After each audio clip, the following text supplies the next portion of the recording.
Good morning, Nigeria. Welcome to Daybreak, reaching you live from the nation's capital in Abuja, right here on Trust Television. I am Ayuba Ilya. Of course, I'm not alone. Good morning, Stella. Good morning, Ayuba, and a very warm welcome to you, our viewers, this morning. My name is Stella Iyaji. Ayuba, we're in for very exciting moments and weeks ahead. Well, the campaigns begin today. The campaigns begins today, and we are hoping that politicians will put a check on themselves this time around. There have been loads of warnings. Yes, we've seen a lot of rhetorics, we've seen a lot of hate speeches, we've seen a lot of derogatory statements about, each other. And I think that's not what Nigerians need. What we want to hear is how you're going to deal with the issues that is before us in Nigeria, the issues that we are dealing with. I mean, the economy is in, somebody says, shambles. And then we have issue of insecurity, we have issues of corruption, and all of those are the issues that affect the country directly and affect Nigerians directly. How are you going to deal with them? Not to be telling us, oh, the other candidate is from so-and-so place, is belonging to so-and-so faith, and so and so. Those are not the things that and while we're interested talking to the politicians, it's important for the voters as well to know exactly what it is that they want. Is it the insults they want to be interested in, or the ideas and the way they want to go about delivering those ideas? Exactly. Perhaps this is one of the times to tell our Nigerians or the voters that, look, shine your eye, as we say in this balance. Because politicians are going to come with all kinds of promises, both realistic ones and unrealistic ones. So it's left for you to make the right decisions. It's left for you to sieve out and actually see beyond what they are telling you and be able to put one and two together to see how realistic some of these promises are and what are the track records of this candidate. It's very, very paramount in making your choices as we move forward. Yeah, make very informed decisions. Now, talking about helping you to make right choices, we're here to inform you. And this morning, we'll start with the headlines. It says 2023 election. Court nullifies all Ogun PDP primaries, orders rerun. Otom denies abandoning Wike, says we just returned from London.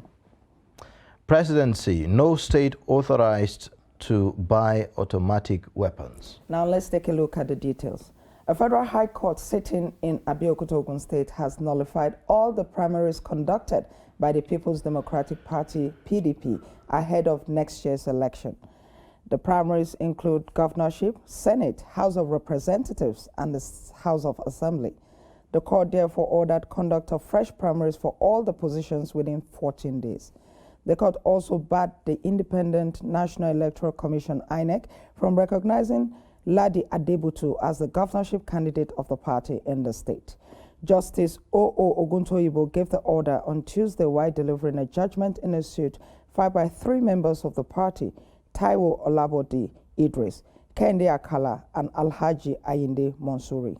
They had dragged the party, Ladi Adebutu, and INEC to court to challenge the authenticity of the delegates list used for the conduct of the primaries.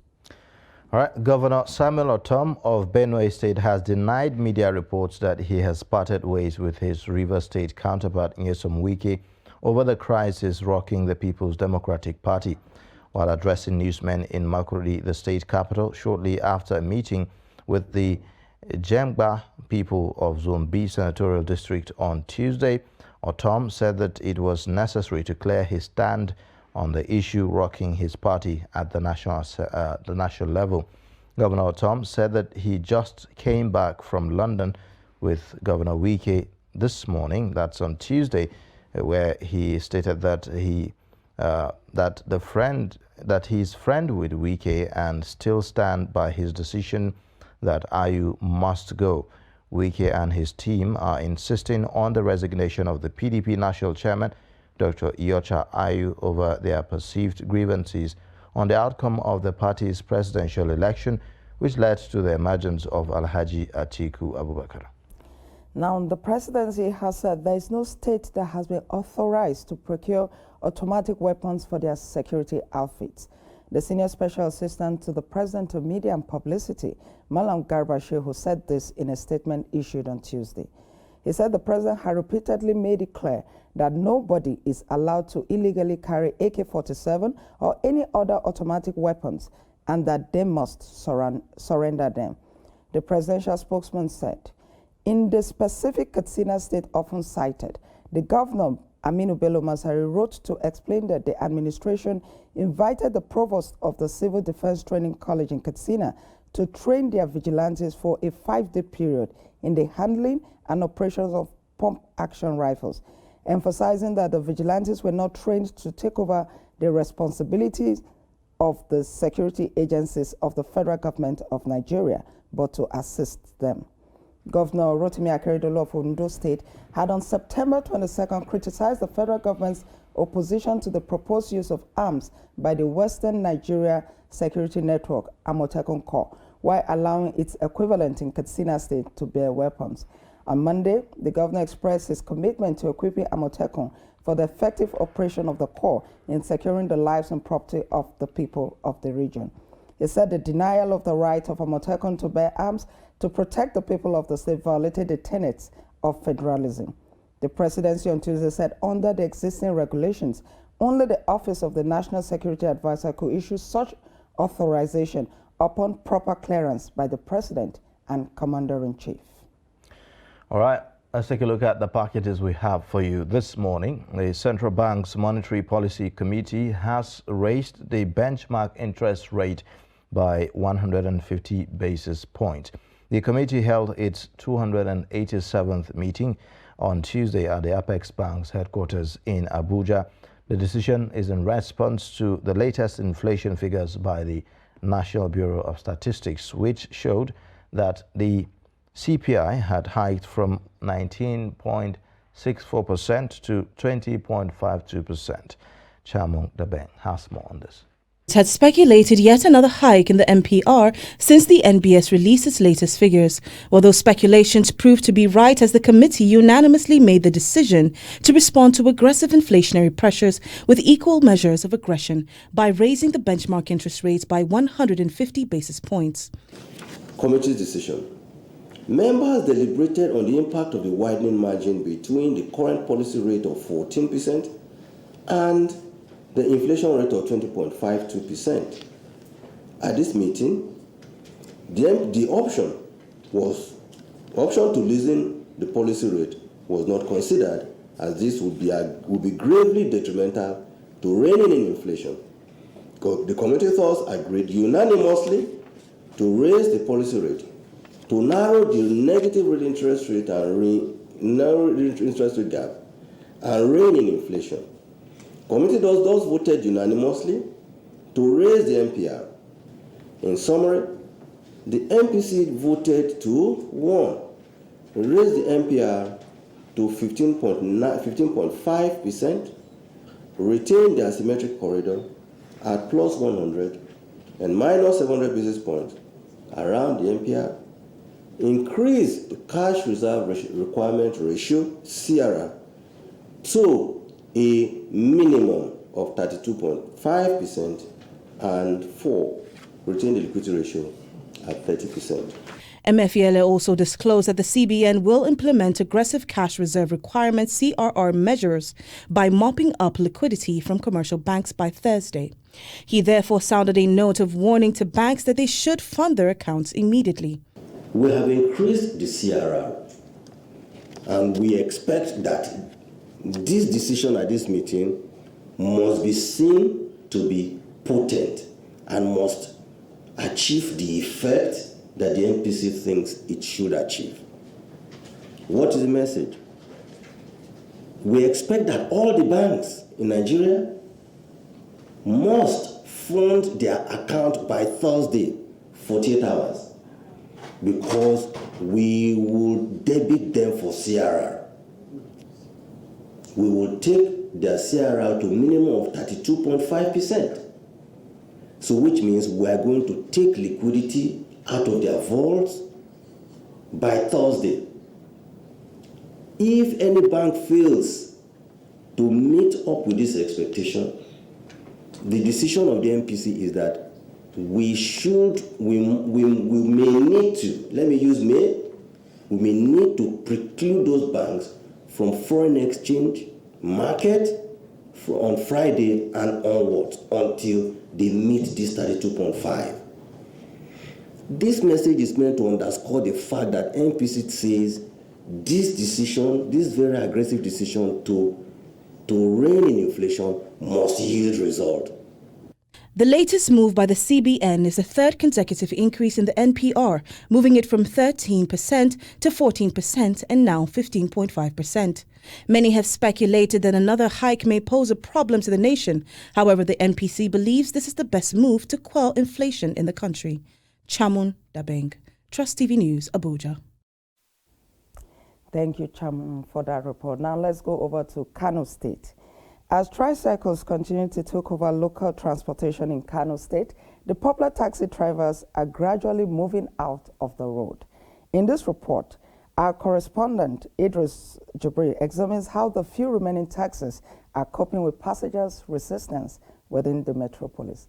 Let's take the report. Muhammad Aminu is a taxi driver in Kano who is now forced to clean it because there is no passenger for him to carry. He says the tricycle operation has completely taken over his business along all the major routes known to be used by taxis.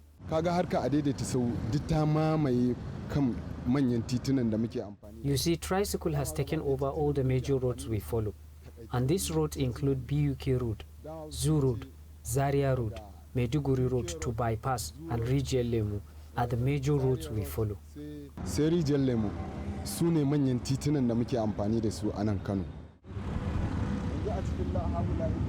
Few years back, taxis are known to be the popular and most reliable means of transportation within the metropolitan city of Kano.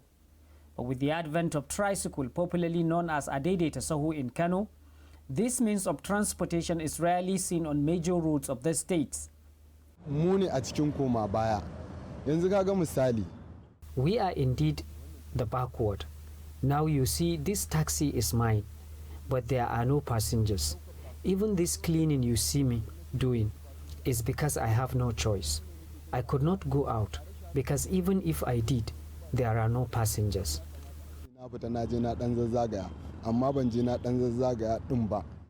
According to tricycle riders, because of the affordability and reliability of their business, they have left taxis with options to convert to tricycle or move out of business, even though there are risks associated with the tricycle operation. Tricycle took over taxi because the passengers prepare to use it. It is the only means of transportation since the ban of motorcycle that can take you to any part of Kano State, no matter how narrow the area may be.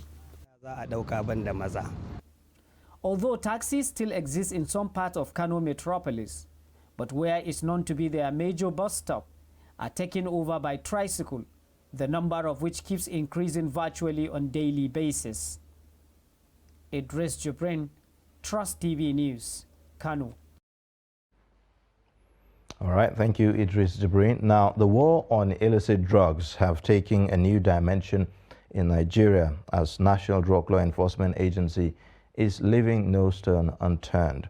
In Makurdi, the Benue State capital, Trust TV spoke with a Nollywood actor and analyst on the fight against illicit drugs in the state, where the agency's efforts have been applauded. The recent seizure and arrest of 4 members of a drug cartel in Lagos, who have been on the NDLEA trail since 2018, has been termed as a great achievement. Nollywood actor and retired education said, the side effect of drugs can only be imagined, though most of the addicts are not aware of what they are into.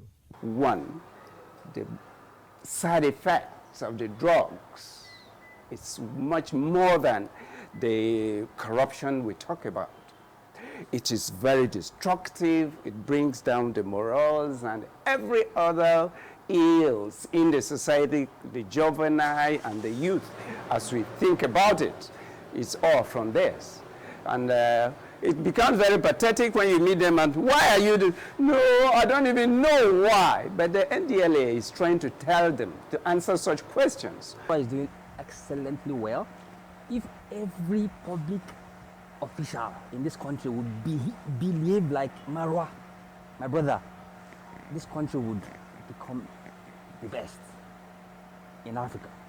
Others listed how illicit drugs have impacted Nigerian society over time and appreciate the current intense fight against the drugs. Kidnapping, banditry, armed robbery, all the kinds of insecurity you have in Nigeria, terrorism, they have their foundation in drugs. So this is a very critical aspect of fighting those insecurities in our country. These psychotropic substances, once taken, they alter the thinking of an individual, and if it is wiped out of the country, I believe half of Nigerian problems, which are youth oriented, will be wiped out. The residents are certain that the fight is winnable and that NDLEA will not relent.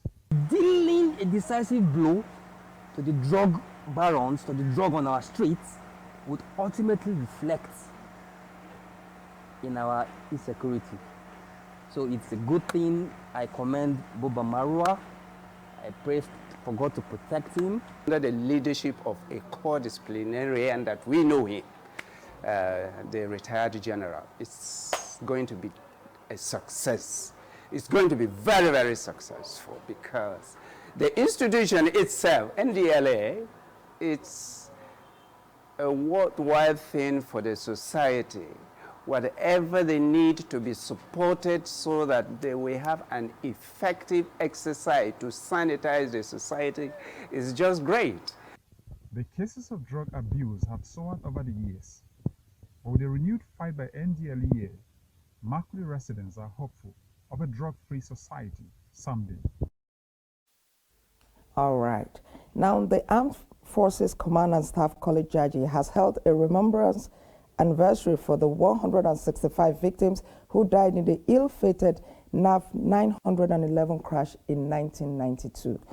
The staff and students of the college were on the fateful day returning to Jaji from a tour of naval formations in Lagos State.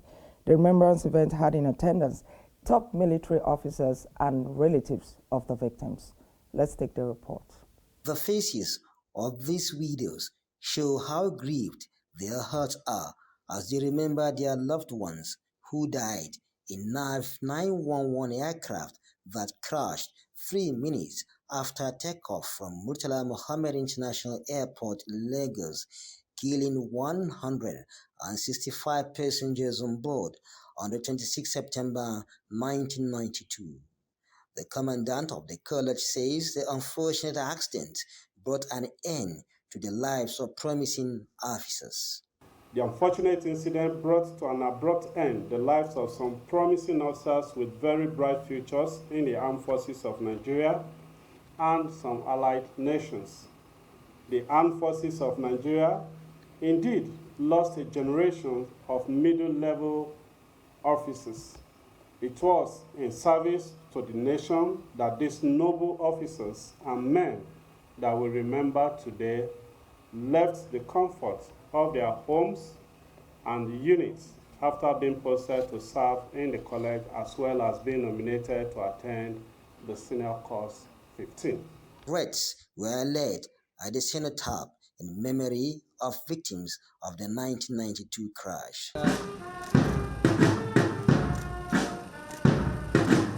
It's 30 years ago, and we are still remembering them, and we will continue to remember them as long as we live and as long as the armed forces of Federal Republic of Nigeria remains. Today we are not crying.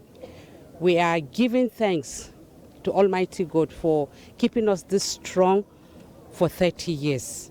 Prayers were also offered for the peaceful repose of the deceased souls. And so, Lord, we lift up our heart unto you, praying for the family of departed souls. You will grant them succor. Protect and take care of their family. May their gentle soul rest in perfect peace. Among the 165 passengers on the ill-fated NAV 911 aircraft were 8 officers from the armed forces of other African countries of Ghana, Tanzania, Zimbabwe, and Uganda. Bello Musa, Trust TV News Kaduna. Indeed, may their soul rest in peace. Well, we'll now take a short breather, and then when we return, the show will continue. Please stay with us.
Where you find that a person look at the not necessarily tribal or regional. But I have said that.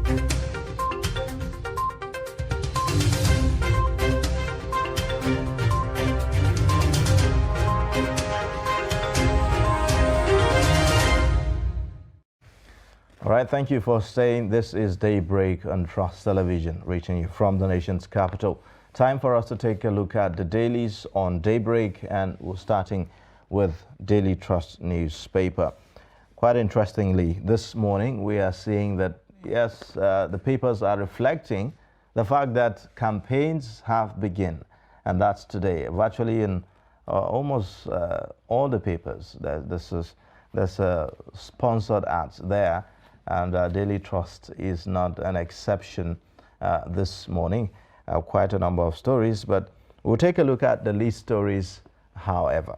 The lead story on the Daily Trust newspaper this morning says, despite Buhari's assurances, 23 Kaduna train passengers spent 6 months in captivity. It has a writer that says President should redeem pledge, victims' families. How the remaining captives can be rescued, according to ex-AIG. We also have above that campaigns. Atiku, Tinubu, Kwankwaso, Obi, 14 others battle for 84 million votes. You'd find that on page 35. And then reps fume over abundant 797 billion naira Abuja-Kaduna road project. No state authorized to buy automatic weapons. Presidency replies Akeredolu on page 5. Now, you'd find also CBN raises interest rate to record 15.5% in 20 years on page 27. And then you'd find also right below that how my successor, other leaders will emerge in 2023, Buhari says. And then APC, PDP, others yet to submit 2019 election expenses report, according to INEC. And then 23 dead, 116,084 displaced in Benue flood. Not forgetting that it's 468 days after the Birnin Yauri school abduction. You have 11 schoolgirls of the FGC Birnin Yauri still in custody, and also 441 days after the Kujama attack. One student of Bethel Baptist High School still in captivity. All right, let's now look at the Nation newspaper. The Nation newspaper leads with a story that says Nigerians face harder times as CBN raises interest rates. And it has a first rider. This is coming from the CBN governor. He says hike from 14 to 15.5% to contain rising inflation. The second rider, experts fault policy. And just at the bottom, we have Lagos takes delivery of trains for Red Line rail system. And above the lead story, Presidency to Akeredolu, no state can arm security operatives. We also have another story here. All 18 presidential candidates face litigations, says INEC. Still on the Nation, suspended Ogun governor's aide Rufai jailed 5 years. And from Atiku, I'll be stepping stone for Igbo president. Those are the major stories on the Nation newspaper for today. All right, let's take a look at The Guardian. On The Guardian, the lead story says, economy in rare credit squeeze as CBN continues with 20-year high interest. You'd find also the rider says MPR raised to 15.5%, highest in 20 years. CBN to debit commercial banks to effect new CRR Thursday. And then you have Andori, increase creates opportunity for FG to mop up local funds. Job losses to worsen, experts warn. Nigerians lament soaring food prices. Address supply side shocks to check inflation. You'd also find that FG gets hashtag NSAS report 2 years after, promises implementation. Court orders INEC to publish names of candidates in Edo governor's faction. Wike brings back legacy, 600 aircraft abandoned in Germany. You'd find also stop inducing dividing Christians. Northern elders advise APC Tinubu. You'd also would find court nullifies Ogun PDP governorship, Kebbi Central Senatorial District primaries, and then 2023 elections, how Nigerian politicians deceive electorates by Peter Obi. These are the stories on The Guardian this morning. And on The Punch, just a few headlines on The Punch for today. It has as lead story, 2023, Atiku, governors land in Abuja, Tinubu Obi delay campaigns. And there's a rider there that says, please put personnel on alert, IG, INEC chair to address presidential candidates. We also have a story here that says, businesses face cash crunch as interest rates hits 15.5%. Those are the major stories on The Punch for today. All right. And on this day newspaper this morning, we can see that in aggressive beat to tame inflation, CBN raises MPR to 15.5%. And then Atiku, my government will restructure Nigeria, quell separatist agitations. And on the Daily Sun, we have a late story here that says, Presidency, my victory will be stepping stone for Southeast. This is coming from Atiku. Also, PDP crisis, I won't abandon Wike, autumn. Then just right above that, more cracks in APC over campaign council. We have a rider that says, key party leaders aggrieved, maintain distance from presidential campaign council. All right, so that's that for the papers that we have this morning. Let's get perspectives on that. Ben Sheman joins us, the Director of News, Voice of Nigeria. He joins us to give perspectives to the stories. Thank you so much for joining this morning. Thank you for having me. Yeah, as always. Well, today marks the beginning of campaigns officially. We are seeing that the papers are also reflecting the same. Were you expecting this? Absolutely, yes. And I think that it's a master stroke for the advisors on the side of PDP, on how to hit the ground running in terms of this information, the awareness. You can see this thing they call wrap around newspapers. Virtually every newspaper has the front page article and Okoha, announcing their presence. And of course, yes, INEC has blown the whistle. Get ready, go, and so it is. They've started. So I'm not surprised. It's supposed to be, and of course, in compliance with the law. You have to do many of these political activities because there are some days set aside for this. If you don't do it and you run short of time, of course, it's going to be a constitutional crisis. But what's the difference between what the politicians have been doing anyways and, this season? I mean, they've been going about traveling everywhere, talking to people and all. So, well, that time you don't hear them on any rostrum saying, vote for me, vote for me, vote for this, vote for the party. They were just simply moving around, conscientizing people. Today, they will now mount the rostrums, big loudspeakers here and there. So there is a difference. Today, the law says it formally kickstarts to this Wednesday. But if what they've been doing, some people feel it was a kind of a campaign. Yes, it was subtle, but again, it was not backed by law. All right. Well, what do you say to the fact that, yes, the INEC has blown the whistle and is supposed to kick off today, but then from the stories we're seeing, it's just PDP that is ready to actually kick off today. APC has suspended the activities that it had earlier planned for today, and then people say it's starting maybe a week later. Labour Party isn't even doing anything today. What do you say to that? Yeah, usually when the rainy season comes, it's not everybody that will start farming that very first day of the rain.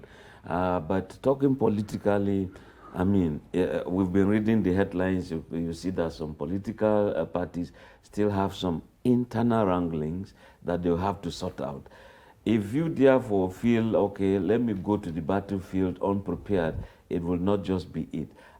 There is still time enough, but if PDP feels they are ready and they can go on, so be it. But again, you still see Otum still insisting he is aligning with Wike. Wike has become a kind of a king that people go to London, look for him and all that stuff.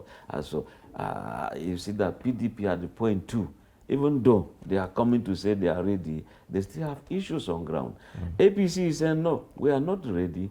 At the point some people will say, no, their presidential candidate is going for some consultations abroad. Whatever the consultations are, we don't know. But again, you also see that their campaign organization too, some governors are not too okay with what is happening. So it's a thing that is permeating, it's going around all the political parties. For Obi, yeah, he's been going around saying it's a movement, and now they've blown the whistle. Let's see what they can do. Those who feel he doesn't have structures, but we see some mammoth crowds following him, even though the campaigns were not that ready. But let's see what happens this time around. All right.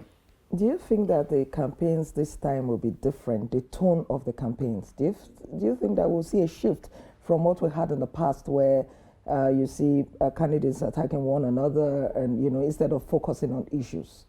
Absolutely, because I see that even tomorrow, these presidential candidates are supposed to be signing this peace pact. The National Peace Committee, led by General Abdul Salami, Bishop Kuka, the Sultan of Sokoto, they'll be there at the International Conference Center to sign this peace pact. And I do know that there have been some overzealous politicians who will be sending missiles, mudslinging, name-calling. I'll describe who your wife is for you, another. You see some political parties coming to warn them. No, our own party is not supposed to be that way. So I foresee that we should be talking of issue-based campaigns. We want to see the political party that will say, see, if you vote us in, local governments will have their financial autonomy.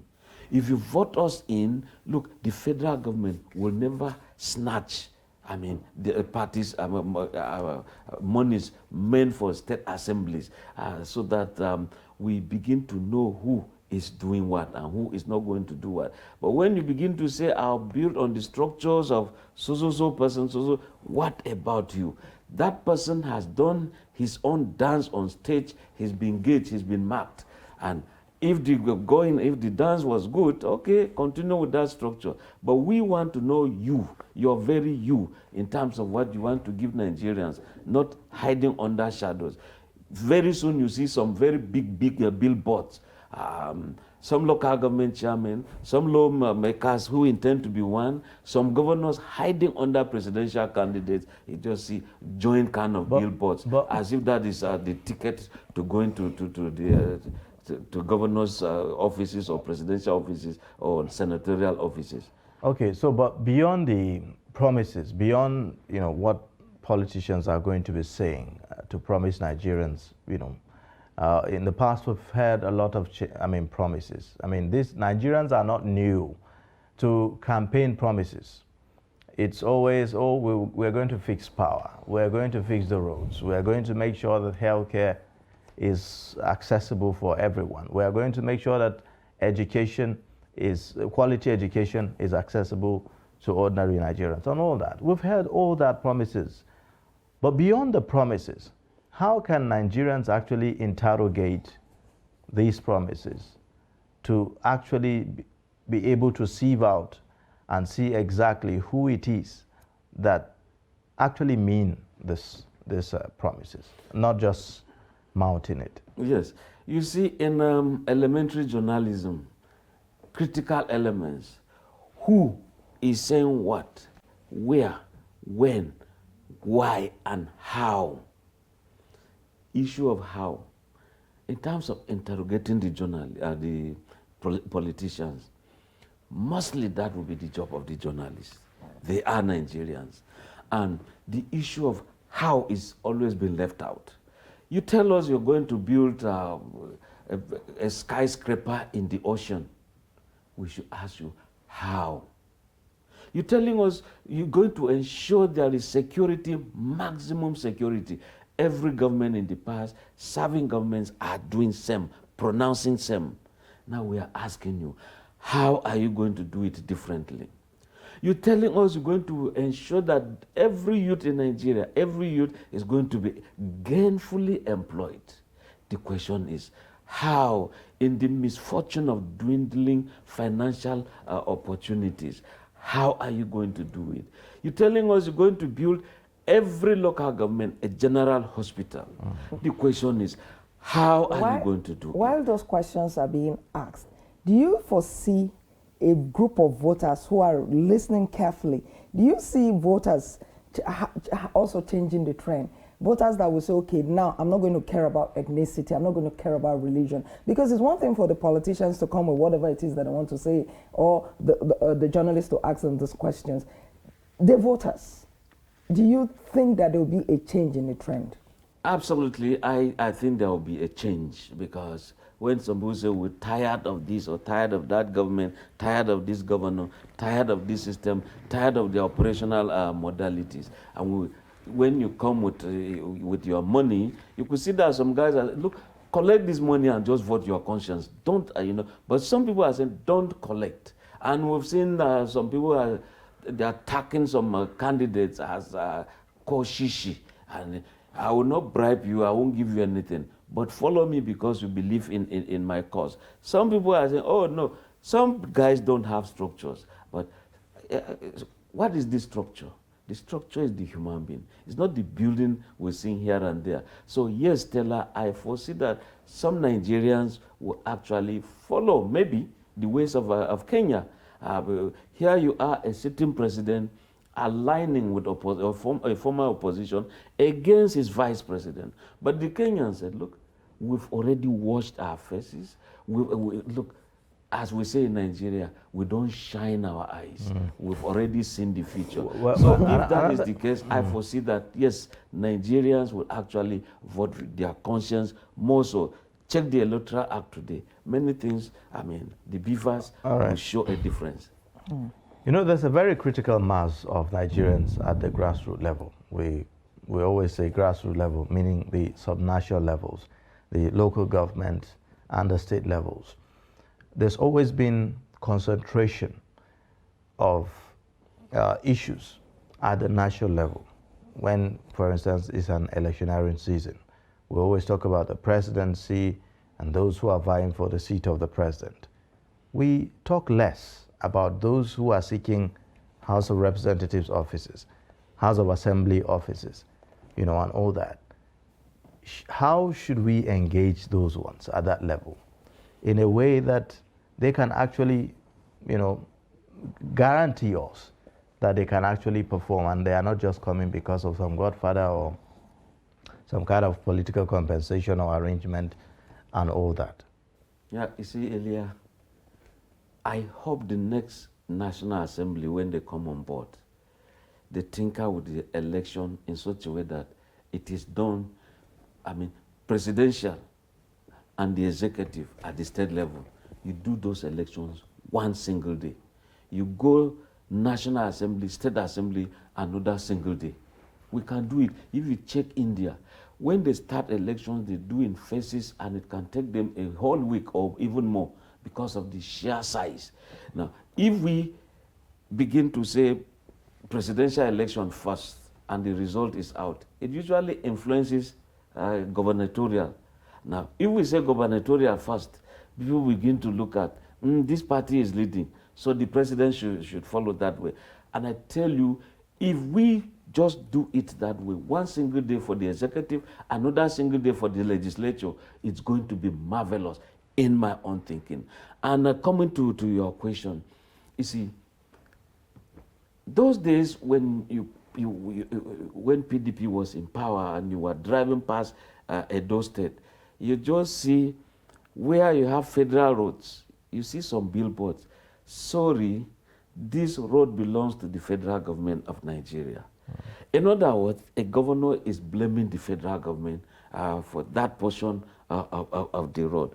But when you go to some local governments, you don't also see the same governor doing the kind of job that they ought to do. If you entered Lagos State that time, you could see Fashola as governor. You pass some Lagos State control or on roads. If there were constructions going on, you just see, sorry for the inconveniences, the hold-up you are experiencing is because there is construction work going on ahead. We are using your tax judiciously to do this road. Now, but when you look at it, when everybody is being almost deceived to pay attention more to the federal government, there is a big crisis. Health issues, things are not going on very well. Oh, federal government is not doing this. Right. Insecurity federal government is not doing this. So when people are clamoring for even state police, this is time to shift attention to the state also. When people are saying, look, let us have a situation where environment will not just, there is so much rainfall, now see the floods, we begin to blame NEMA for not bringing relief materials. The problems are more endemic.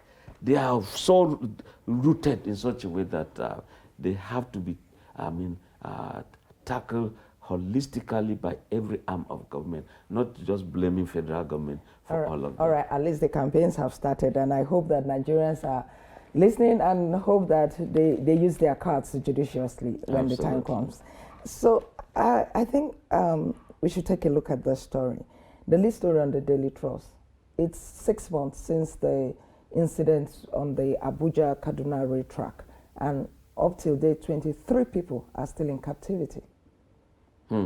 Yeah, you see, what we've been discussing and smiling. This time around, you see, the tempo will have to go down. I saw a video last week that these kidnappers released. They were busy flogging these women with sticks. They were crying and begging Nigerians to serve them. And I can see one former DIG saying, this is how you're going to secure these people. whatever will be taken to release these people, I think the government should do it. I can see that they've been trying. I saw Samuel Aruan saying that 23 people arrested in Kaduna have been released by the, secured by the security agencies. I think that they should look at the areas where these people are being held. If you look at the perimeter, when they release these people, ask them, how long did you walk from so place to this main road where you've been seen or found by your loved ones? A walk of about maybe 1 hour, fine. Now, were you taken on a Okada? Yes, maybe for about 20 minutes. It begins to give us some idea of some areas we can encircle, begin to move in, form a ring, and we reach somewhere. And by the time these security agencies also interrogate these victims, they begin to get some ideas. And who are the people? I'm happy I saw one alleged kidnapper, the man who was always flaunting dollars, go and hustle. People didn't know he was involved in the kidnapping. Now they've traced from Bayelsa and got him somewhere in Abuja here. So when huge monies are being lodged, we begin to know. There is financial intelligence agency in every bank that are tracing huge lodgements. You trace to know who brought this money. You get the man. You know, yes, we've seen this. Somebody in this story said something. It's a relative of one of the victims. He said that he believes that the reason his relative is still in captivity is because they are unable to raise the 100 million. He went further to say that if you notice, some persons have been released because they were able to pay that amount. So what's the way forward for this set of people who cannot raise this money? Honestly, what do I say? Keep praying. There is hope. And one thing about the Nigerian is there's always a tomorrow for them. There is hope. And we also pleading. Some of them watch some of these programs, these kidnappers. They do.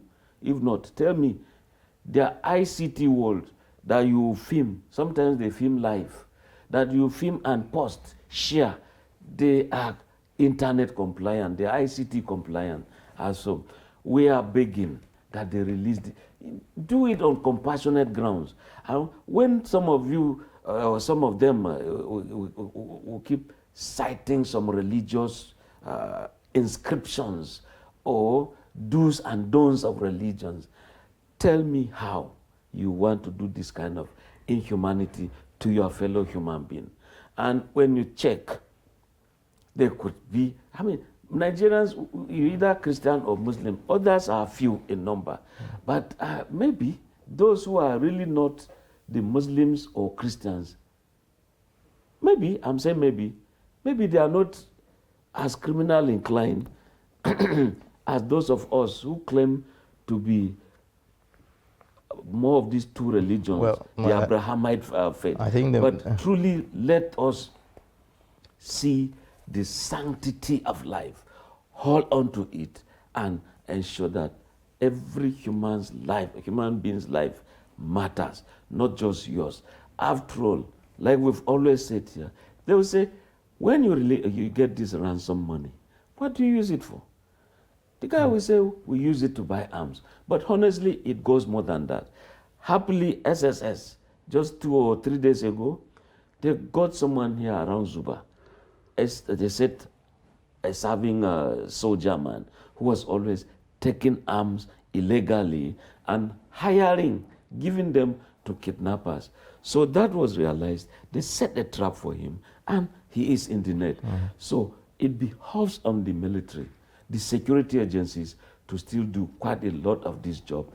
And happily, I see General Labaja, the GOC in Kaduna there, going into some bushes and ensuring that some of these victims are released. We need more of the Labajas. Right. We need them in the trenches more than in the offices.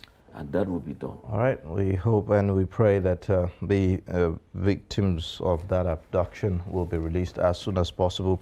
While still talking about the issue of security, yesterday we saw that the governor of Ondo State is raising concern about the inability to acquire firearms for the Amoteku Corps in the southwest region of the country. And yesterday we also see that the president is responding to certain statements that were made by the governor to the effect that only the National Security Advisor has the powers after clearance from the president to issue license for firearms and all that. Why is it taking that long to arm the Amoteku? It's taken that long because of the laid-down procedures. And up to now, there are equipment, weapons that fall under what you call controlled items. AK-47, you don't use it to hunt rabbits, to hunt hare, to hunt elephants. No, you use the den gun. And so for Amotekun to get this kind of arms, of course there has to be that application. Yes, if of the course. federal We know government that we know that there's a process there, right? But this is more than a year we are talking about Amotekun. Over a year, almost 2 years, I guess, now. So if you look at the fact that at least there seems to be some kind of consensus on the fact that there is need for us to have these kinds of security arrangements to be able to complement what the conventional security institutions that we have are doing. So then why is it then so difficult to look in the direction of arming them? Yes, it's difficult because you also look at what some key players are saying in the system. If the president appointed the Commandant General of the Civil Defense Corps and said, take charge of this, and they've so given them AK-47, look at what the leader is saying. The Commandant General, Audi, said, look, we don't need state police. Don't match us with police. When indeed we are looking at insecurity, if they do create a state police, of course, we expect that the Civil Defense Corps should be able to handle that aspect. They work in tandem. But if they are so close to the president and they are the ones privately and obviously talking to the press and saying, don't do this, don't arm this. Of course, the president at the point will also have to look at some issues. Look at even the police. Within the police setup, you're talking of recruitment. When they say every year, 10,000 policemen to handle all of this. For how many years now they've been in court? No movement. And so we think, yes, just a moment, Stella, but we think that there are some people who indeed are blocking this need to have arms.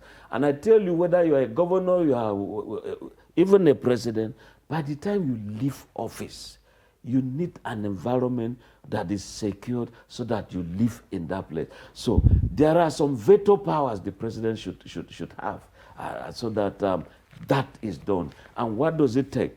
Call members of your political party, call the opposition. This is a thing that we should handle holistically. It shouldn't be a single political party thing, so that we are not just left with pump action gun. Yes, Mr. Shaman, that's what I was going to say. That now Amotekun wants arms. The next thing will be Ebubeago asking for arms. So if these individual groups begin to ask for arms and they get them, that could be a recipe for another problem, don't you think? I don't think it's a problem. I don't think so. Because, look, Rotimi Akeredolu, governor of Ondo State, his outburst of recent was because he saw some people being trained in Katsina, and he saw them either holding some miniatures of AK-47 or real AK-47 during the training, being done again by the Civil Defense Corps. And he just felt, oh, the northern guys already said they need state police. Now we've seen Katsina taking the lead in terms of training and arming some people, when indeed they've not been armed. And that was why he came out ho-ha to say, look, we also need to arm. So shouldn't we just fast track the whole process of establishing the state police so that perhaps if the unconventional nature of these arrangements is the reason or the barrier standing in the way? Honestly, we should.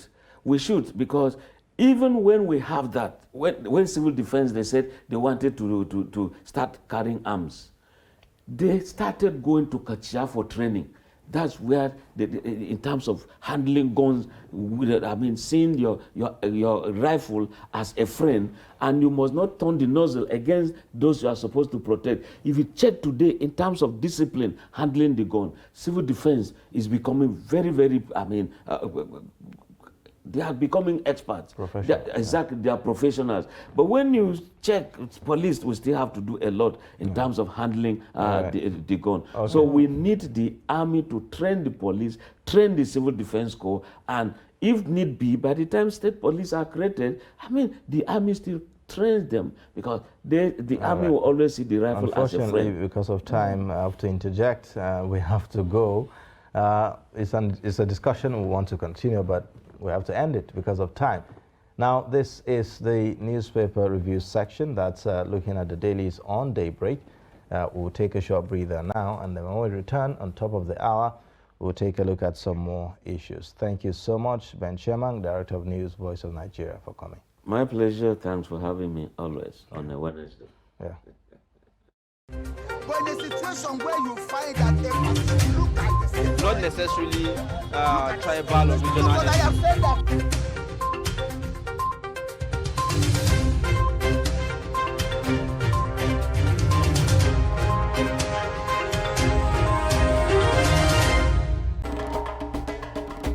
To every politician, as the campaigns gain momentum and passions begin to rise, remember, the errors of your opponents do not make you a success. Do not run down your opponent and inflame passions to violence between and among your supporters. What counts is what you plan to do for the electorate and how you intend to relieve the sufferings and bring succor. Nigeria is in dire need of patriotic leaders at all levels, leaders who will make national development their priority. Concentrate on telling the electorate what you intend to do when you get into office. Focus on making your vision clear to the electorate. Don't engage in verbal abuses, fake news, or speeches. Keep dealing with issues that will bring progress. You win the hearts and minds of the people by being above board, by being civil, patriotic, and showing empathy. Let's join hands to make the 2023 elections peaceful. A message from the National Orientation Agency.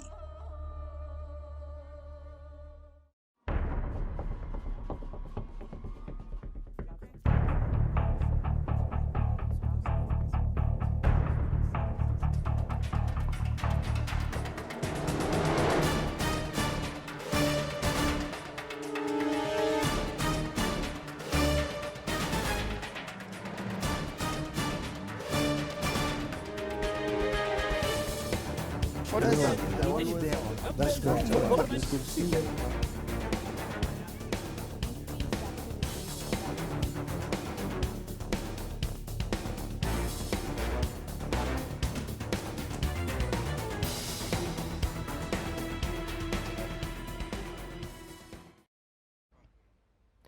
All right, thank you for staying. This is Daybreak, reaching you from the nation's capital right here on Trust Television. It's top of the hour. We'll now take a look at the headlines again. Presidency, no state authorized to buy automatic weapons. 2023 election, court nullifies all Ogun PDP primaries, orders rerun. Otom denies abandoning Wike, says we just returned from London. Now let's take a look at the details. A federal high court sitting in Abeokuta, Ogun State has nullified all the primaries conducted by the People's Democratic Party ahead of next year's elections. The primaries include governorship, Senate, House of Representatives, and the House of Assembly. The court therefore ordered conduct of fresh primaries for all the positions within 14 days. The court further barred the Independent National Electoral Commission from recognizing Ladi Adebutu as the governorship candidate of the party in the state. Justice O.O. Oguntoyibo gave the order on Tuesday while delivering a judgment in a suit filed by 3 members of the party, Taiwo Olabode Idris, Kende Akala, and Alhaji Ayinde Monsuri. They had dragged the party, Ladi Adebutu, and INEC to court to challenge the authenticity of the delegates list used for the conduct of the primaries. Governor Samuel Otom of Benue State has denied media reports that he has parted ways with his River State counterpart, Nyesom Wike, over the crisis rocking the People's Democratic Party.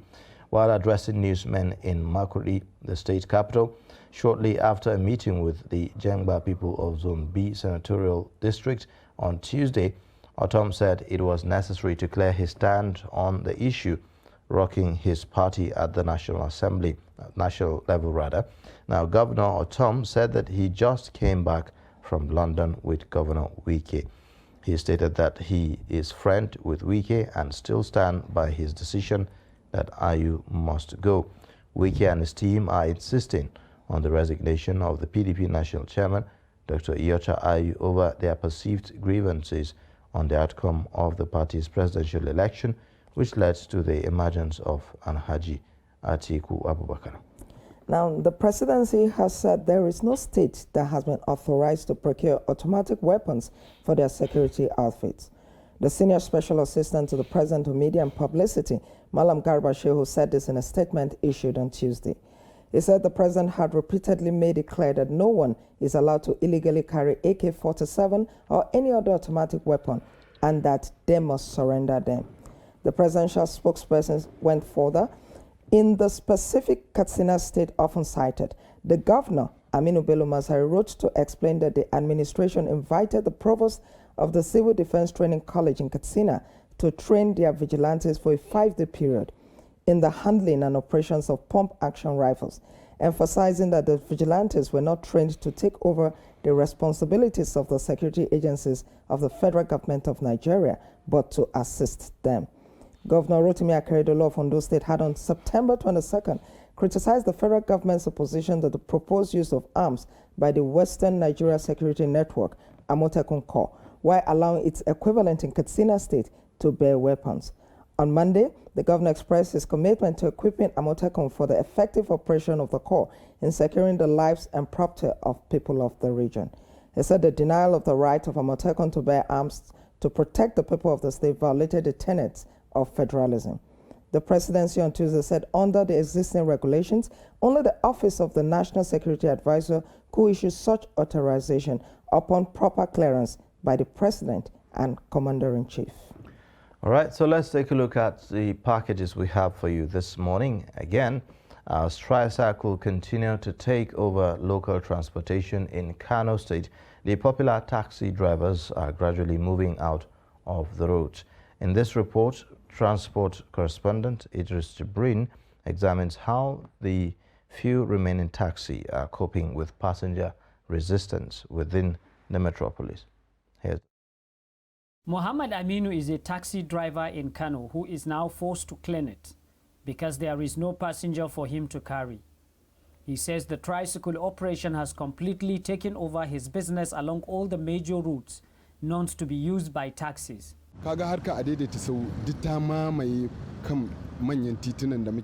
You see, tricycle has taken over all the major roads we follow. And these roads include BUK Road, Zoo Road, Zaria Road, Meduguri Road to bypass, and Rijiyar Lemu are the major roads we follow.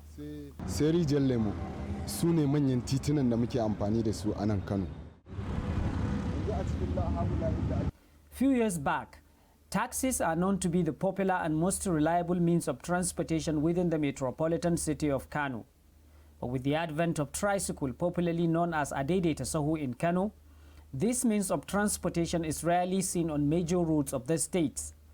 We are indeed the backward. Now you see, this taxi is mine, but there are no passengers. Even this cleaning you see me doing is because I have no choice.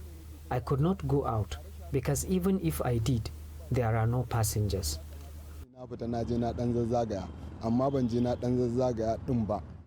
According to tricycle riders, because of the affordability and reliability of their business, they have left taxis with options to convert to tricycle or move out of business, even though there are risks associated with the tricycle operation.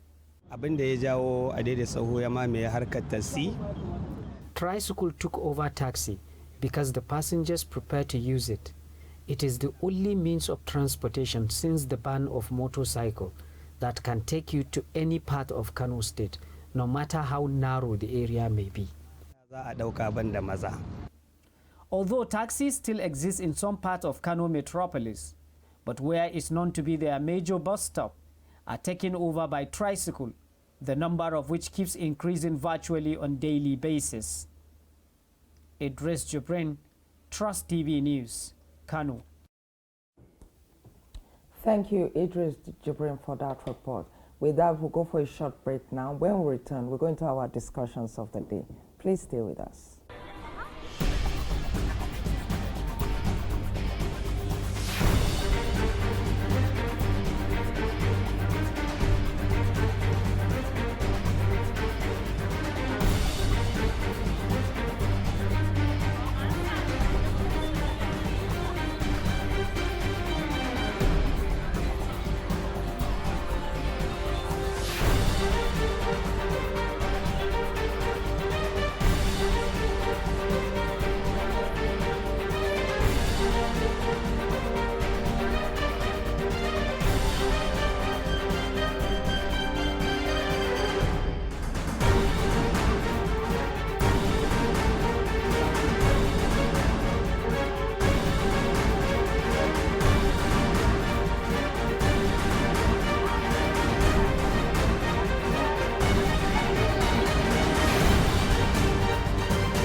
TV, documenting the Nigerian story.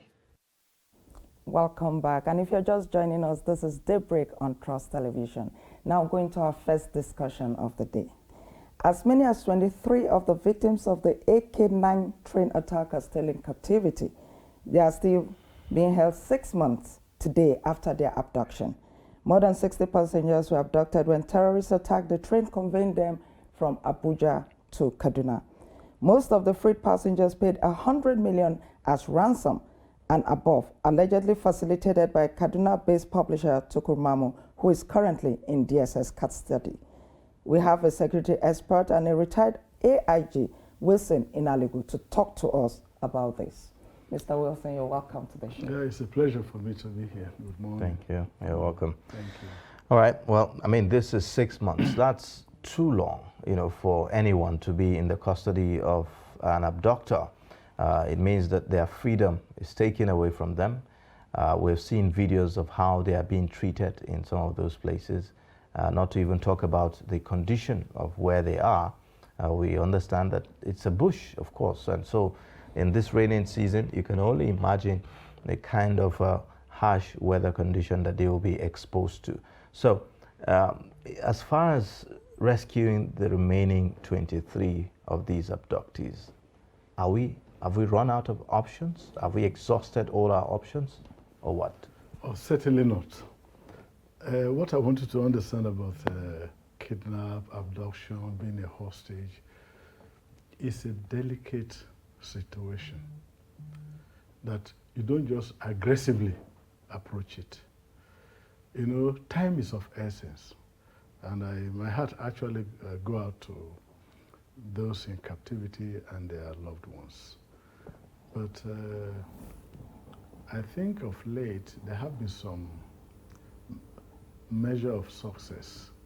From the Northeast, you have a lot of hostages are being released, and even in the Northwest. But the high-profile train attack victims, 23. Now, when you have 23 held as hostage, the hostage rescue team will be brainstorming on what to do. And that is where intelligence comes in, technology comes in, and the local population trying to give you information about these people. So what can you do? You try to apply a measure of pressure. You pressure them in, because their locations, even though they may be varying them from place to place. But I think the security agencies will have a fair idea. But you see, you try to avoid collateral damage. Don't forget, kidnapping, abduction, it's not so, it's a recent development. So capacity for even rescue have been gradually developed. I want you to understand that. And when you have 23 individual people being held hostage, and with these terrorists, because that the train attack was essentially purely a terrorist attack. Okay, you know, the truth is that as long as these abductees are in the hands of these abductors, the abductors will continue to use them as shield, human shield in some way. And we say we don't want collateral damage. We don't want to incur collateral damage. Understandable.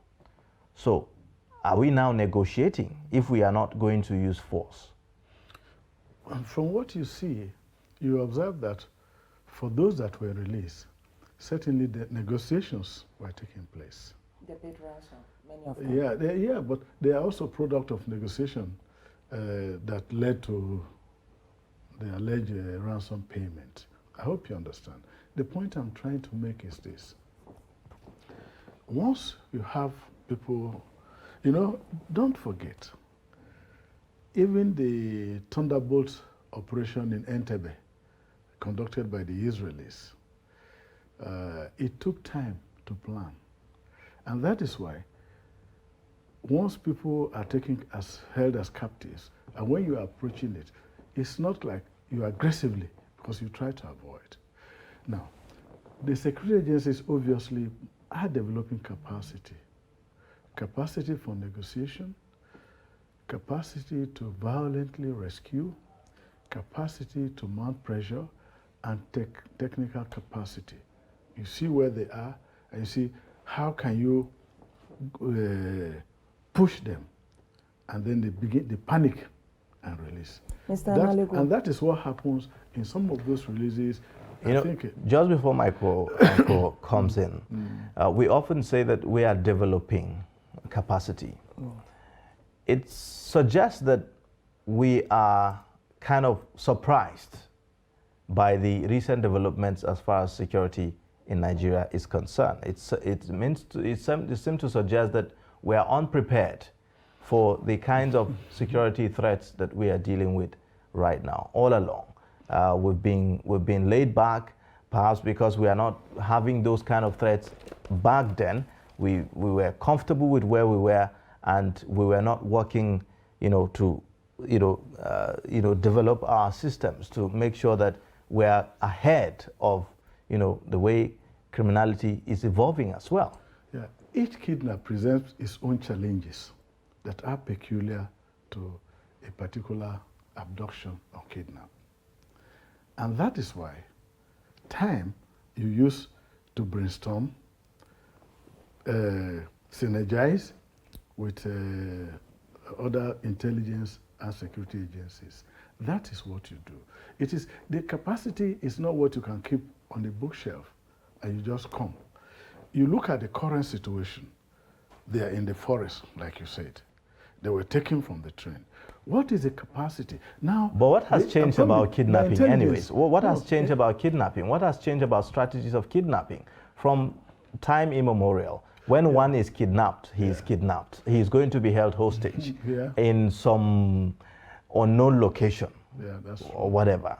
That has always been the tradition. But this is the kidnappers will try to negotiate in some instances and give deadlines and give timelines for you to meet up with their demands. Otherwise, so isn't that the traditional thing about kidnapping? It is a traditional, but we are dealing with mass kidnap. I recall when we were in the FCT, and we have people taken on kidnap. Now, you have a number of 2 or 3. You can storm their enclave. But for God's sake, when you have 60 or you have 200 school children, you aren't going to just go in there. Because if you do that, the government is going to be blamed. the law enforcement security agencies. And that is why. But while these things were happening in other climes, what were we doing? While terrorism was ongoing in other climes, what were we doing as a nation? Yeah, what were we doing with our security? The training, purely, this is a law enforcement, this is within the realm of law enforcement. And the law enforcement, of course, have capacity. But when you have mass kidnap of this magnitude now, and it is also, we must be careful so that we don't pressurize. And you're going to have a terrible national backlash. There have been attempts.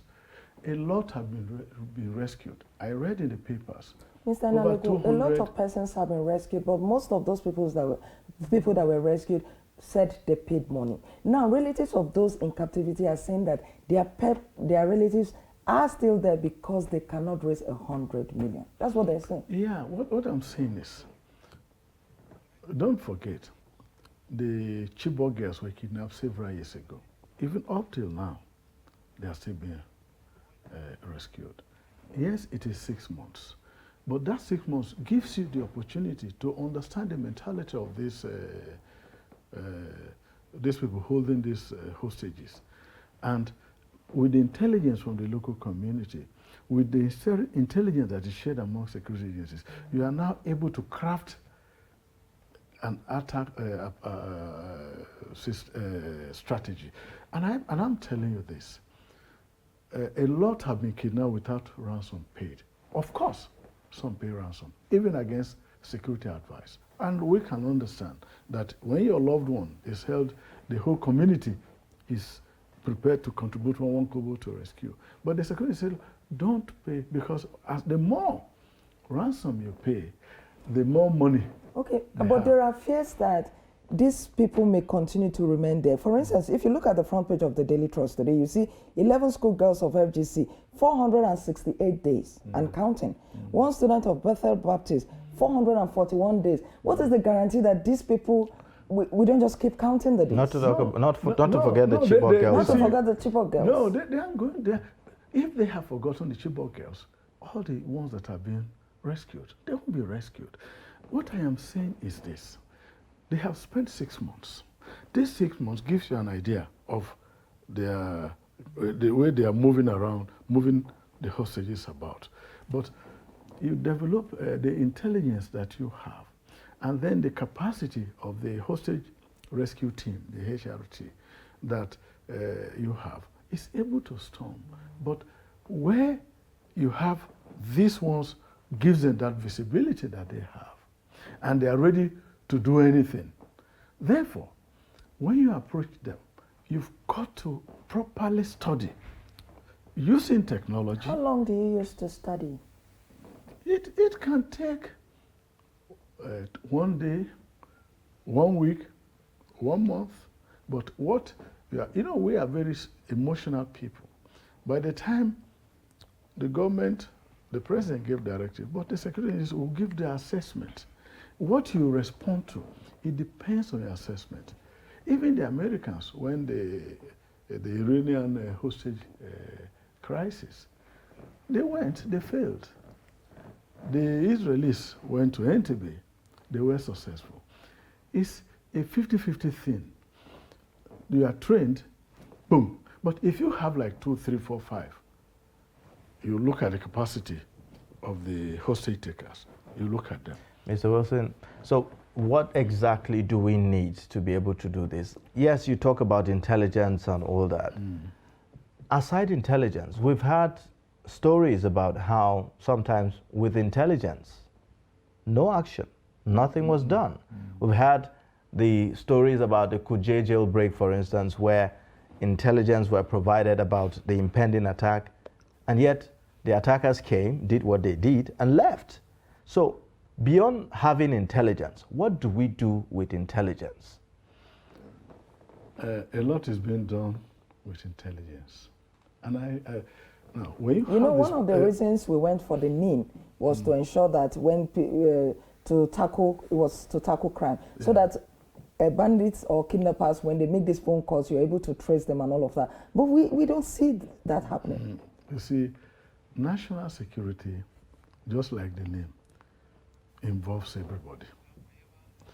If you give this intelligence or information, it will be analyzed now, and it becomes actionable intelligence. And they look at, and they sit down on the table and say, look, what are we going to do about this? We are going to move in some special forces. You see, if you read the papers in the last 2 weeks, a lot of kidnapped, nearly 200 people, when I read about them, being rescued. Pressure. There are different methods that you adopt. But what you must avoid is to be stampeded into taking an aggressive action that could have several dimensions.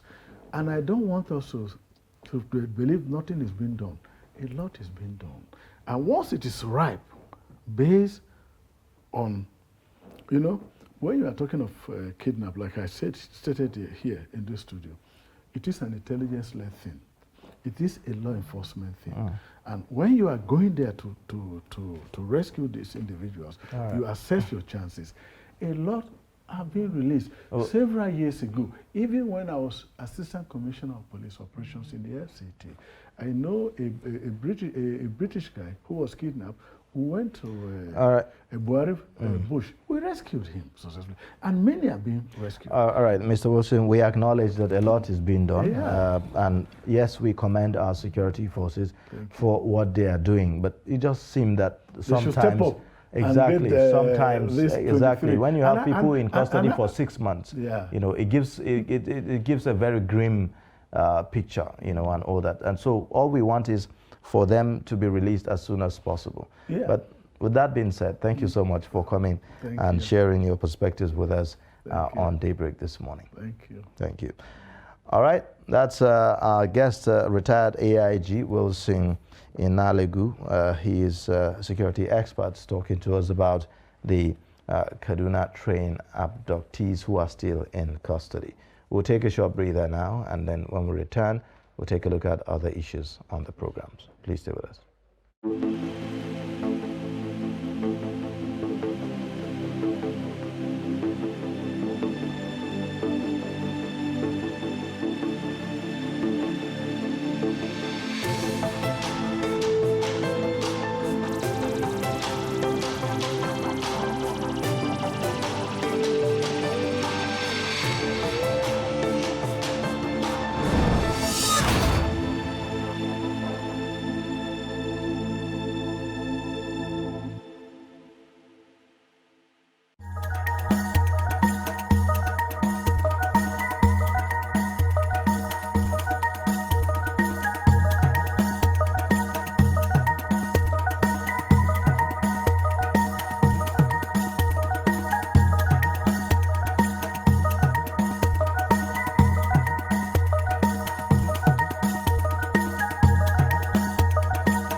All right, thank you for staying. You're watching Daybreak, reaching you from Trust Television. Now, time for us to take a look at other issues on the program. No fewer than 19 states are marked as possible major battlefields as candidates flag off their campaigns today for the 2023 general elections in the country. A breakdown of the figure indicates that the contest is likely to be tough and intense in 4 out of the 6 geopolitical zones across the country due to varying dynamics, among which is the caliber of the candidates, voting population, as well as tested trajectory of voters' behavior. We'll be talking about this, and we have joining us in the studio Mr. Anthony Hilebo. He is a member of the PDP Campaign Council to talk about this. Thank you so much for joining us on Daybreak. Thank you so much for having me. It's nice to be here. Yeah. Well, the campaigns are officially kickstarting today. However, it's coming at a time when your party, for instance, the PDP, is dealing with a whole lot of internal issues. How do you intend to maneuver the milky waters in your party? Well, when you say we're dealing with a lot of internal issues and you contextualize it, campaigns kick off today. Only one political party has announced its campaign council. Only one campaign political party that you have that its campaign is officially kicking off today. A campaign council that some persons have pulled out of. In politics, you can't satisfy everybody immediately. However, we have a long stretch of campaigns. The thing is to start. Look, when it was time to nominate vice presidential candidates, it was only one party that picked one vice presidential candidate and ran with it. That, to my mind, and with what we have today, with a political party that is ready for campaign, it tells you who is ready for governance. Is it really ready for campaign with all the baggages? You have a Wike and his camp on one hand. You have court cases. You have the court, for instance, nullifying primary elections and all that. Your candidate was in Enugu on Tuesday. Governor Ikpeazu was not there. Senator Namani was not there. They both shunned the meeting. I don't know about so shunning. I'd like you to put all of this in perspective. I don't know about shunning, but I think the scenario we have today, it typifies the Nigerian scenario and what you must do. It's not that you're not going to have challenges, but it's how you're prepared to move forward. You see, this has always been the case with PDP, and I think people mistook the challenges, are underestimated, underrated, and expected far more, but did not also, while in its expectation, give credit, enough credit, if you are here, to those who have made such an effort. In 1999, where were we? As a country. All right, just hold your thoughts before we proceed. We'll bring in also a leader of the Progressive Youth Movement, Prince Mustafa Audu, who will also join in this discussion. That will be shortly after this breather.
As the 2023 elections draw near, remember, evil prospers when good men and women only wish for peace, but never take a step to make peaceful elections happen.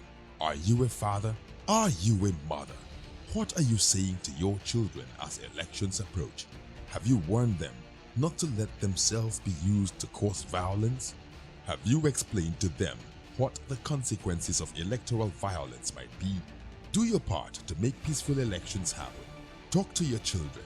Protect them from unscrupulous politicians who want to put them in harm's way, while their own children are comfortable at home, within and outside the country.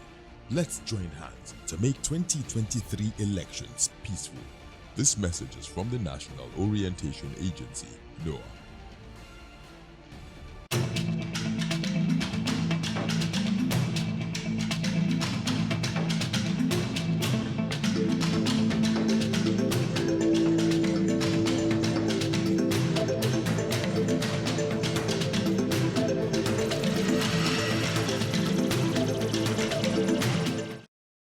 All right, thank you for staying. This is Daybreak on Trust Television, reaching you from the nation's capital in Abuja. We have two gentlemen in the studio. That's Mr. Anthony Ehilebo. He is a member of the PDP Campaign Council and also the leader of the Progressive Youth Movement, Prince Mustafa Audu, here with us in the studio to talk about the campaigns that is now officially starting today. Thank you again for joining.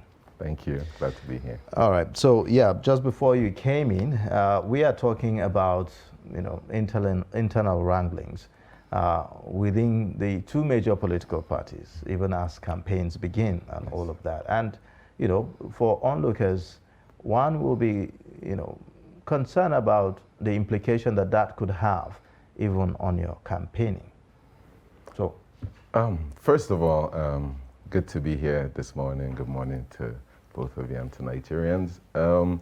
To be honest, internal wranglings are part of a political parties, all political parties. It's a large family. Nigerians are dynamic, diverse, so many ethnicities, religions, beliefs. So when you bring everyone together, surely there are going to be things that, would come up that maybe one party may agree and another group of people may not agree. So this is standard. You always say that. Politicians always say that, as if we should just normalize these things. So we should just normalize the fact that we will have to live with conflicts and crises. I think conflict resolution is part of leadership as well. In any marriage, in any household, you have issues, but that doesn't mean that the general purpose of it is flawed. No. So likewise, in political parties, you have things that are always going on, moving parts, consistent moving parts, but it doesn't mean that the general goal of it will not be achieved. Previously, yes? In the statement issued yesterday when your party was postponing the prayer session and the walk that was supposed to happen today, they said it was because they wanted to expand the campaign council. Absolutely. And some persons are wondering, you had how many months since the primaries to put together a campaign council? Why is it now that they have kicked off the campaign that you're doing that? No, it was prior to kicking off the campaign. The list came out, I think, a couple of weeks ago. And as usual, some parties may not be extremely happy because out of there are so many millions of Nigerians who are APC members, and the list is 400, 500 people. So sometimes it may not be so robust. So at the end of the day, the whole idea is to carry everyone along. So if there are certain parties or people that are disgruntled, it's not to go ahead, it's not to ignore them, it's to carry that into consideration so that when you're expanding the list, it's more inclusive. There's absolutely nothing wrong with that. Because today is the kickoff of campaign doesn't mean that it must start today. No, all it's saying is officially open. Readiness. No, just previously, everyone said APC didn't have a convention on time, yet we had the most flawless convention, perfect, everything. So that's how it is. Sometimes there are internal wranglings, but we always bring out the best. Is it part of the issue of expanding the list that now made you to now, for us to, is that why we now are seeing names of even PDP members in your campaign list? We are also understanding that there are people who are not even alive on the list and all of that. I don't know about those that are not alive, but There are errors in any list, so I think the name, there was a mistake in the name that was put in there, so that's all it is. But unfortunately, because it's almost the same or the same as a PDP member, everybody says it's a PDP person. But there's a spelling error, it's a different person completely. But the whole idea at the end of the day is to bring more people inside. So with more people being carried along, it means that you have better representation. That's all that it is. All right, let's bring in Mr. Tony Eklebo. Your party is starting today. It's kicking off. Just as INEC has blown the whistle, the PDP is kicking off, right? But with a campaign council that is not complete because some persons pulled out. Are you kicking off, irrespective of those people? Okay, you know, before we came on, I was just checking my time to see how many minutes you're giving someone that has not even started campaigns. When you introduced me as a member of the Presidential Campaign Council of the PDP. He can't speak. He should probably be speaking about football or something else because he can't speak as a campaign council constituted. Only PDP is ready. And that's the challenge you have in Nigeria today.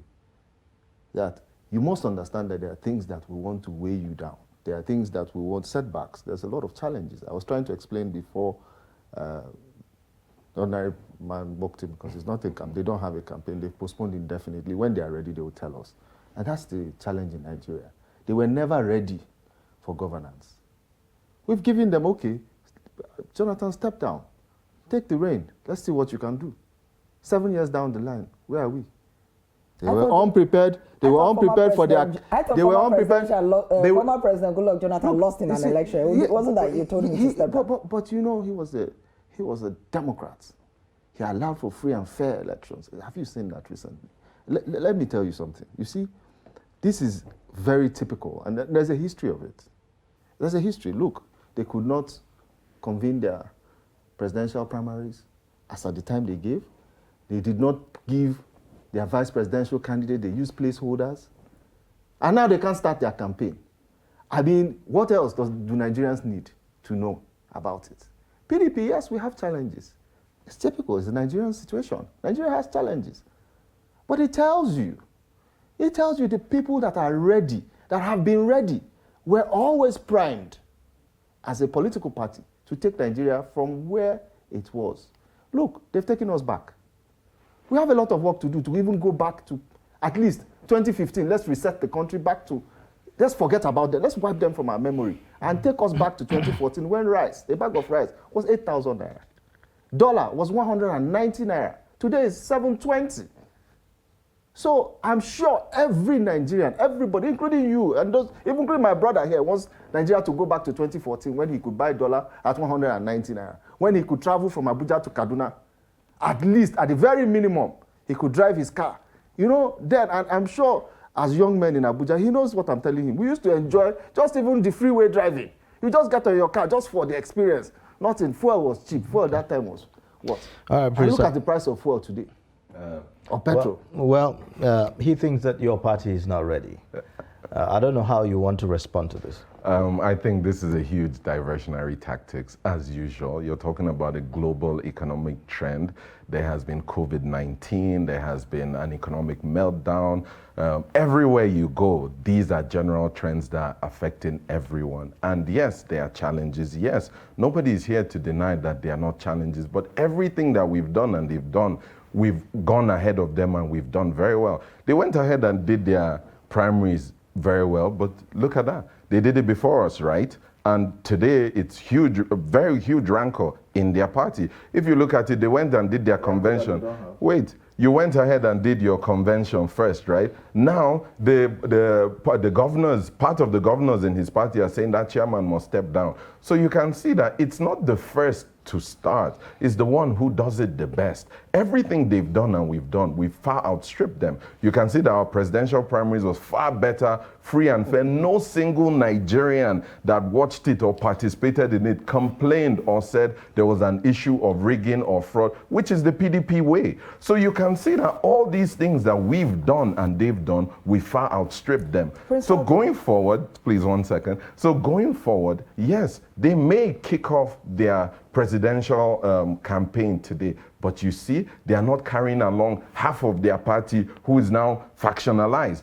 But for us, immediately we heard that there were issues. What did we do? We stepped it down in order to carry people along. That is what is important. Being more inclusive, carrying others along, making sure that everybody that is a stakeholder has in some way or some part something to contribute to it. So when we kick off, which we are about to, you would see that it is going to be the best presidential campaign, and governorship, House of Representatives, Senate, all our campaigns will be the best, and you would see. President, as you prepare for the elections, there were stories not too long ago that bordering on financial issues, where it was reported that some persons who even worked for the primaries had not been paid, and that there were lots of people who had not been paid. What do you say to that? I think most of them have been paid, to the best of my knowledge. Again, audit of accounts, a new set of people came into office. So once you come into office, you don't begin to spend the money. What you do is you take account of everything that has been done. You take account of the finances you have. Then you have a list of people who you offset, and you begin to offset them. That's how a proper organization is run. So I think if they're just like you said, these were old rumors. I don't think anybody would say that. The story was last week. Last week? Yeah. Well, I'm not sure about this, but most of the people who were involved have been paid. And if they haven't been paid, I'm sure that they're in line to be paid. All right, shortly. Anthony, you know, your candidate, the PDP candidate, prides himself as the unifier, right? Now, but some Nigerians will be thinking, if your party is unable to manage the diversity within, how is it then going to be able to translate, or I would say unite Nigerians as it is? Because, I mean, a lot of people believe or have agreed that Nigeria is more divided now than ever. So how do you unify Nigerians if you're unable to manage the internal diversity within your party? The issue of zoning seems to be displacing your party totally. Well, I don't think so, but I don't really think that we have so much of an issue, because you have a body that speaks for the party. I was at the 97th NEC, right? If there's an internal wrangling, no governor has defected from the party yet. No governor has said, don't come and campaign for PDP in my state. There are issues. People have politics about it. They may not have resigned from the party, yes, but they seem to be becoming numb. They seem to be taking the back stage. No, I don't think so. I really don't think so. I think what you have is a play for satisfaction of interests. It's a political game. People are, but that the party is moving on is key. Moving on without the aggrieved persons? But you see, the point is, you can't satisfy everybody. You can't fulfill every man's interest. And until that man realizes that his interest is actually not to be satisfied, what they're asking for is the removal of the chairman. Some of us don't have a problem with that. I'm from the South-South. I'd like the balance. But there's no political party today that has such a balance. The Labour Party has its chairman, its presidential candidate from the South. Within the party, let me just address the issue of zoning. Within the political context of PDP, it has, even with this decision to give its ticket to a Northeastern individual, person of Vice President Atiku Abubakar, is to satisfy its zoning requirements. Don't forget that we respond to internal queries within the party. There was an internal query by the Ekweremadu report, which was conducted in 2016 and taken to NEC, and that was a NEC decision. There was then the Senator Bala Mohammed report, which recommended 3 regions that had not had a share of power: the Southeast, the North Central, and the Northeast, and said anybody from this region satisfies the zoning requirement of the party. So internally we have fulfilled that, but don't forget that people might have their agitation. Okay, we respect that. Okay. We don't have a problem with managing, but we are moving on.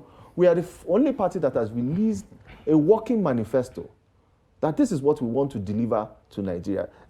I mean, when he's speaking that they have, I mean, they can't even pay people who conducted affairs. He has responded to that. That he's not even aware of what has happened. That the report, you have to tell him the report was last week. You told him the report was last week. So let me throw the same question to Audu. issue of unity is very crucial for Nigeria right now. Absolutely. At your party level, yes. Are you demonstrating that? And I mean, absolutely. It's under your party that we are here now. You see, the difference here is that zoning is in their constitution. Zoning is not in our constitution. Zoning is not in our constitution, yet we're the ones carrying the principle of equity and zoning forward. Zoning is in their constitution, yet they're the ones defying it. To be honest, right, the power has been in the north for equity, for the sake of balance, for the sake of carrying everyone along.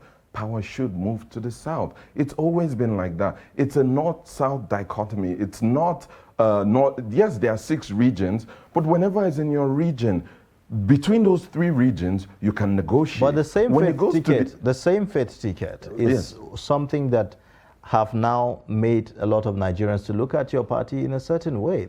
No, let me tell you something. It's politics propagated by PDP men because they know that they didn't give it to the South. So what they decided to do is speak on religious lines. We're not speaking on religious lines. We're speaking on ethnic lines, right?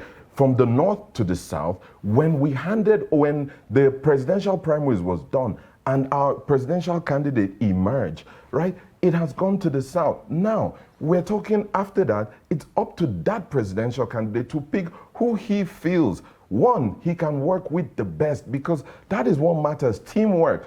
2, the competence level of the person that he has selected. 3, the acceptability of the person that he has selected. And if you look at His Excellency Kashim Shettima, he has done a fantastic job in Borno, number one. But for some people, that has not demonstrated the kind of unification or the kind of unity that we need to see across ethnic and religious lines. Yes, to be honest, right, if you look at it, today's current reality shows you that it's not about religion. Our current vice president is a pastor. And if you're saying it's about religion, this is not, you can compare it. Are you saying that being a pastor now, all the Christians are carried along, and if you don't have a pastor there, the Christians won't be carried along? No, it's about competence. Our vice president is doing a fantastic job. Everybody says it, everybody knows it, and it's not because he's a pastor. It is because of competence. That's what I'm trying to say, that it's not very about interesting that the religion, it's about the vice competence. president that has refused to join their campaign no. because he insists that he cannot be part of a ticket that's a Muslim ticket. Mr. Anthony, you see, the next campaigns, the campaigns that are starting today, people are expecting it to be issue-based. Yes. So, and INEC has won, so the Sultan has won, several people have won that it should be issue-based so that, we prevent this kind of attacks. So what are the major issues your party will be looking at? Fantastic question. First of all, restructuring. Today, as I leave here, the presidential candidate of the PDP. Do they form the manifesto that you are going to bring? Of course, he has a 5 points, 5 key areas that he wants to intervene in, and he's coined also something he's called the Unity Seed, which includes security, infrastructure development, restructuring, devolution of powers, lean government. Is what we are pushing forward. And you see, when you talk about what you have for Nigerians, only the PDP candidate has gone round every medium. We didn't have their candidate at the Nigerian Bar Association. He sent his advice.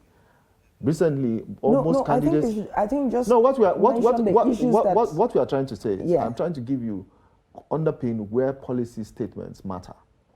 So you want to talk about constitutional amendments. He's talking about devolution of powers, restructuring. He goes to the NBA and he makes certain commitments to them. He talks about economic devolution of powers. He's saying, I'm going to empower more states, empower the states more, give them a lot more powers, reduce the powers of the federal government. That he made yesterday in Enugu, where it mattered, where people wanted to hear that the states will get more resources. And that means the resources will go closer to the people, not somebody sitting in Abuja who budgets 250 million for a fence in Ikotek Mene he has never seen. And you see, when we begin to talk about the kind of policies we want to implement for Nigeria, we remember that this man we are talking about led the economic team that had, till today in our democratic history, the highest GDP growth we've witnessed. You saw a booming class of the middle class. which has totally been decimated by this government. Okay. We are talking about people who emerged.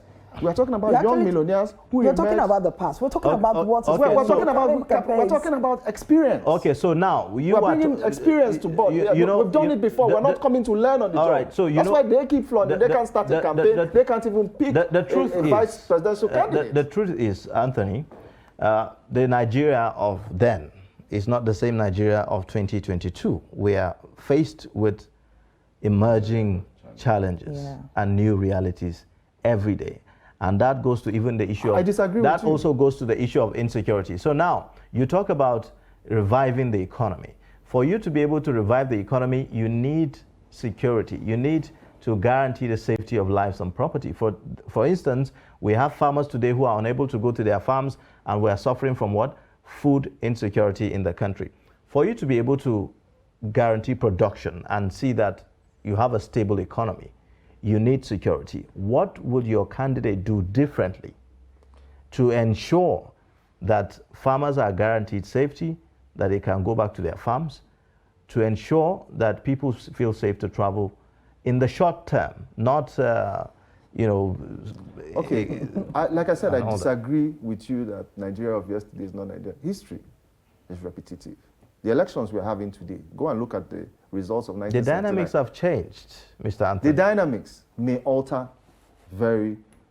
When you immediately spoke, you mentioned security. So the dynamics of security, insecurity has changed. But the issues remain constant. Ethnicity, religious divide are issues that feed off and continue to fuel certain other aspects. So if you have someone who has economic depression, economic recession, that was the state of Nigeria in 1999.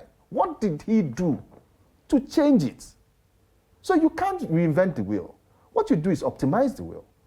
And I think Abubakar has improved himself consistently. There's someone that just came back from a leadership master's degree in the United Kingdom, upgrading his capacity to handle very current issues. I think we want Audu to also tell us some of the issues that they will be looking at. To be honest, you know, we have a presidential candidate who has done everything that you need to know that Nigeria needs to achieve in Lagos State.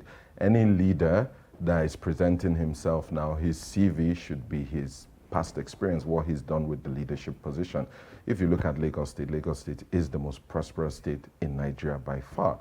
The level of succession has been very smooth, extremely smooth. The level of continuity But Lagos State is not experiencing the kind of insecurity that we're dealing with I'll get to that. I'll get to that. And the difference is prosperity, because the young people who were under the bridge, who were doing thuggery, who were the so-called Agbero boys in Lagos have now been empowered, given uniforms. They are now LASMA, different things. So the critical thing is to look at it from this way. You don't have 65-year-olds, 70-year-olds, 80-year-olds carrying guns. No, it's the 15-year-olds, the 20-year-olds, the 25-year-olds, those that are out of job, those who don't have a way to feed themselves. So the only way to tackle insecurity is by economic prosperity, by empowering these young people. More young people, such as myself and other hardworking people, are empowered with a leader like this. Has your party fashioned out how it is going to do that? And don't forget that your party is in power right now, though. Absolutely, through empowering other young people, young stakeholders like myself and others, who know what they're doing, who can empower other young people. That's the critical thing in the long run. That's in the long run. That's instantaneously. What do we do to drive investment, to create the jobs? What do we do to have a stable economy in the short term?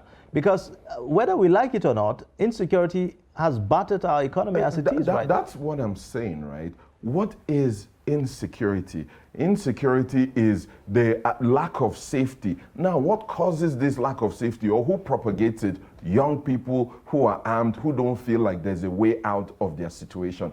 Therefore, if these young people are given alternative means of feeding themselves, of being productive members of the society, then the insecurity level will automatically, immediately reduce. So the critical thing is to empower younger people to be able to... Are you going to build on the Buhari legacy? Absolutely. He has achieved quite a lot. You know, to be honest, right, if you look at certain things, you can say, yes, The APC did not do so well. Unemployment But is if you look at 33% if you look at right many now. things, if you look at many other things, you see that we've done fantastically well. But what do you say when you say he has achieved a lot? We have a higher level of unemployment than it was back then. Like I mentioned previously, there is a global economic trend. I just came back from the UK, and if you look at it, they are taking a loan of £90 billion to freeze the gas bills at £2,000 per household, meaning that the people can no longer afford to pay just their gas bill, gas and electricity bill. All right. So this is a global economic trend.